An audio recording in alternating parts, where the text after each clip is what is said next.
আসসালামু আলাইকুম। বরাবরের মতোই আমাদের উত্তরাধিকারী চ্যানেলে আপনাদের জানাচ্ছি আবার সুস্বাগতম। বন্ধুরা, আমরা প্রতিবারই চেষ্টা করি আপনাদের নতুন নতুন কিছু ভিডিও উপহার দিতে। আজকে যে ভিডিওটা নিয়ে আলোচনা করব, এটি হচ্ছে একটি খারাপ লোকের মৃত্যুর পর কবরে প্রথম রাতে তাদের সাথে কি কি হবে, এই ভিডিওতে আলোচনা করব। এবং হযরত মুহাম্মদ সাল্লাল্লাহু আলাইহি ওয়াসাল্লাম কেন এই কথাটি বলেছেন হাদিসের মধ্যে, যে একটি মৃত লাশ, তারা লাশ নয়, তারা জীবিত মানুষের মতোই, এই কথাটি কেন বলেছে, এই ভিডিওতে আলোচনা করব। এই ভিডিওতে আরো অনেক বেশি গুরুত্বপূর্ণ বিষয় আলোচনা করা হয়েছে। এই ভিডিওটির মূল ঘটনা ভিডিওটি 3 মিনিট 20 সেকেন্ডে আলোচনা করা হয়েছে।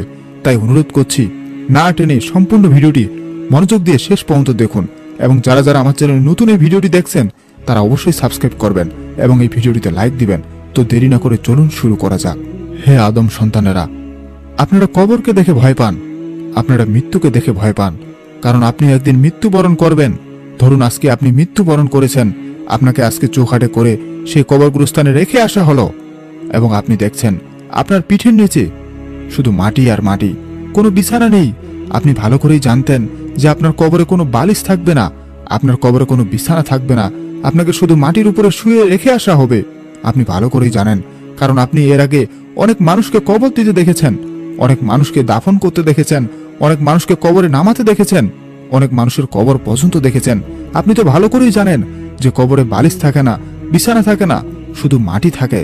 আপনি তো ভালো করেই জানতেন, তবু আপনি এসব কিছু দেখে জ্ঞান অর্জন করেননি, এসব কিছু দেখে বিদ্যা অর্জন করেননি। আজকে আপনি মৃত্যুবরণ করেছেন, আজকে আপনার পিঠের নিচে শুধু মাটি আছে। হে ভাই ও বোনেরা, হযরত মুহাম্মদ সাল্লাল্লাহু আলাইহি ওয়াসাল্লাম বলেছেন, একটি মানুষের সবচেয়ে ভয়ঙ্কর রাত, সবচেয়ে কষ্টের রাত হচ্ছে কবরে প্রথম রাত। হে ভাই, হে বোন, আজকে আপনি আপনার বাসায় আছেন, আজকে কত সুন্দর আপনার বিছানায় ঘুমাচ্ছেন, আপনার বিছানায় বালিশ আছে, সবকিছুই আছে, কত আরামে ঘুমাচ্ছেন। কিন্তু আপনি তো জানেন না আপনার মৃত্যু কখন চলে আসবে, আপনি তো জানেন না কখন আল্লাহ তাআলা আপনাকে এই দুনিয়া থেকে নিয়ে যাবে। ধরুন আপনি কালকেই মৃত্যুবরণ করলেন, কালকে আপনার জীবনে কবরে প্রথম রাত হবে, সবচেয়ে ভয়ঙ্কর রাত, সবচেয়ে জঘন্যতম রাত, সবচেয়ে কষ্টের রাত। হে ভাই ও বোন, নিজেকে পরিবর্তন করো, কারণ মানুষ যে কোনো মুহূর্তে যে কোনো সেকেন্ডে মৃত্যুবরণ করতে পারে। আপনি নিজেকে পরিবর্তন করছেন না, তোমরা নিজেকে পরিবর্তন করছো না কেন? তুমি কি মৃত্যুবরণ করবে না? তোমরা কি মৃত্যুবরণ করবে না? একটিবার ভেবে দেখো, তুমি যে কোনো মুহূর্তে যে কোনো সেকেন্ডে মৃত্যুবরণ করতে পারো। আর কবরে প্রথম রাত হচ্ছে একটা মানুষের সবচেয়ে ভয়ঙ্কর রাত। তোমরা তো জানো যে একটি কবর মানুষের উদ্দেশ্যে গা খিতিয়ে বলতে থাকে, আনাবাইতুল ওয়াহতা, আনাবাইতুল উরবা, আনাবাইতুল তুরাব, আনাবাইতুল তুত।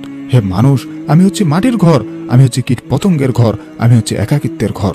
হে ভাই ও বোনেরা, বিশ্বনবী হযরত মুহাম্মদ সাল্লাল্লাহু আলাইহি ওয়াসাল্লাম বলেছেন, যদিও মৃত্যুর পর আমরা মানুষকে পতনশীল লাশ মনে করি, বস্তুত তারা লাশ নয়, বরং জীবিত থাকে তারা। তবে তাদের জীবন আমাদের পৃথিবীর জীবনের চাইতে পুরোপুরি বিপরীত। মৃত মানুষের হাড় ভাঙা জীবিত মানুষের হাড় ভাঙার মতোই সমান। এতে বোঝা যাচ্ছে, যদি কোনো জীবিত মানুষের হাড় ভাঙা হয়, তাহলে সে যে পরিমাণ কষ্ট পাবে, একটি মৃত মানুষের যদি হাড় ভাঙা হয় অথবা তার শরীরে আঘাত করা হয়, সে জীবিত মানুষটির মতোই সম পরিমাণ সে কষ্ট অনুভব করবে।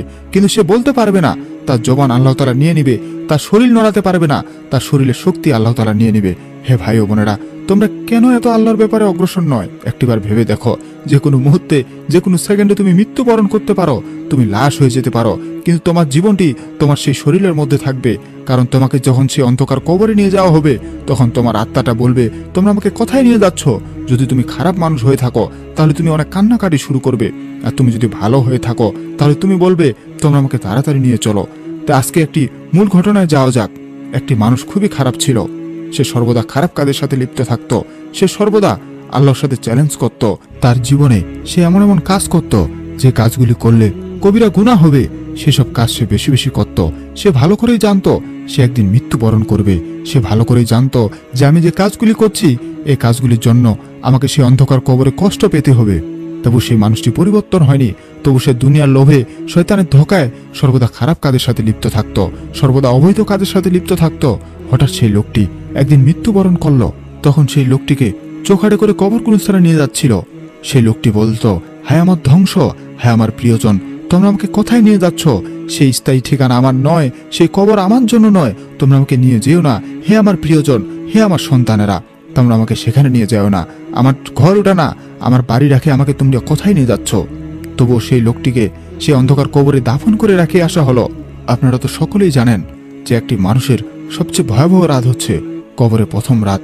সেই মানুষের রাতটি ছিল খুব কষ্টের, খুব জঘন্যতম রাত ছিল। যখন ফেরেশতা এসে তাকে 3টি প্রশ্ন করলো, সে 3টি প্রশ্নের উত্তর দিতে পারল না। তখন তার কবরে দাউ দাউ করে আগুন জ্বালানো হলো, কবরে তাকে শাস্তি দেওয়া হলো। তার কবরে সে শাস্তিগুলোকে ভোগ করতে ধরল। একটি মানুষের সবচেয়ে ভয়ঙ্কর রাত হচ্ছে কবরে প্রথম রাত। এই জিনিসটিকে তোমরা সর্বদা স্মরণ করবে, কারণ যে কোনো মুহূর্তে, যে কোনো সেকেন্ডে আপনারা মৃত্যুবরণ করতে পারেন।